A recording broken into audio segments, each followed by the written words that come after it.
नमस्कार, आदाब, सत श्री अकाल, जय भीम, जोहार। आपका वंदन, आपकी आरती। मैं एडवोकेट प्रवीण कुमार भारती। जैसा कि आप देख रहे हैं, थंबनेल में दो तस्वीरें लगी हैं। एक महिला जो एक ऐसे व्यक्ति का नाम लेकर के चुनाव जीत करके सांसद बनती है, जो व्यक्ति खुद के लाभ और अपने मित्रों को लाभ पहुंचाने के लिए 5 करोड़ लोगों का 30 लाख करोड़ रुपया का नुकसान करवाने के लिए इस देश का जिम्मेदार है, इस देश के लोगों का जिम्मेदार है और गुनाहगार है। एक ऐसा व्यक्ति जो 10 साल इस देश पर राज करता है और राज करने के बाद इस देश पर 170 लाख करोड़ रुपया का कर्ज बढ़ा देता है। एक ऐसा व्यक्ति जो जिसने आप लड़कियों को, जिसे अपनी बेटी कहा, उसकी इज्जत और अस्मत लूटने वालों को बचाने के लिए, अपनी बेटी की इज्जत और अस्मत लूटने वाले को सिर्फ राजनीतिक लाभ के लिए उसे बचाया, उस पर FIR होने से रोकथाम करने का कोशिश और प्रयास किया गया। और ऐसे व्यक्ति जिसके राज्य में, जिसके देश में, मणिपुर में महिलाओं के साथ क्या विभत्स घटनाएं घटी, ये आप सब ने देखा।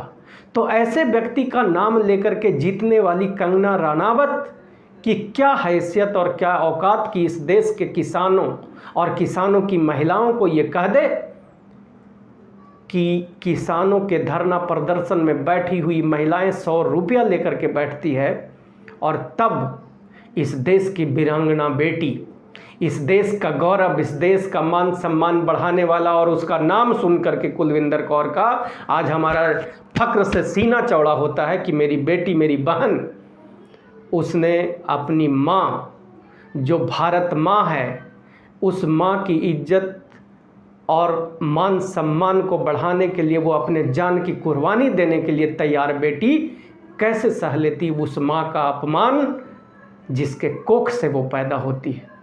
कैसे वो अपमान सह लेती उन महिलाओं का जो उसके परिवार, समाज और देश के हिस्सा हैं। उसको उसकी इज्जत और अस्मत लूटने का अधिकार क्या चंद रुपया कमाने वाली कंगना रनावत को हो गया? मैं यहाँ पे एक डिस्कोर्स शुरू करना चाहता हूँ और आप सबसे निवेदन करना चाहता हूँ कि प्रजातंत्र में या लोकशाही में भी किसी व्यक्ति का ये अधिकार नहीं है कि वो दूसरे की इज्जत और अस्मत से खिलवाड़ कर सके, दूसरे की महिलाओं को 100 रुपया में बैठने वाली महिलाएं और माताएं बता सके।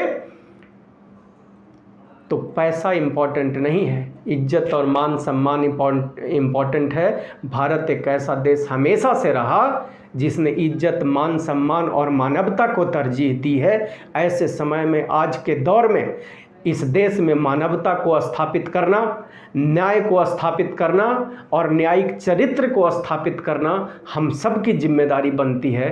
और तब मैं कहता हूं कि ऐसे समय में यह डिस्कोर्स होना चाहिए कि क्या कोई चंद पैसे वाली किसी का इज्जत ले ले तो उसे यूं ही छोड़ देना चाहिए, या जो हमारी बेटी, भारत की बेटी ने किया वो उचित किया या नहीं, मानवता के लिहाज से आप ज़रूर बताना।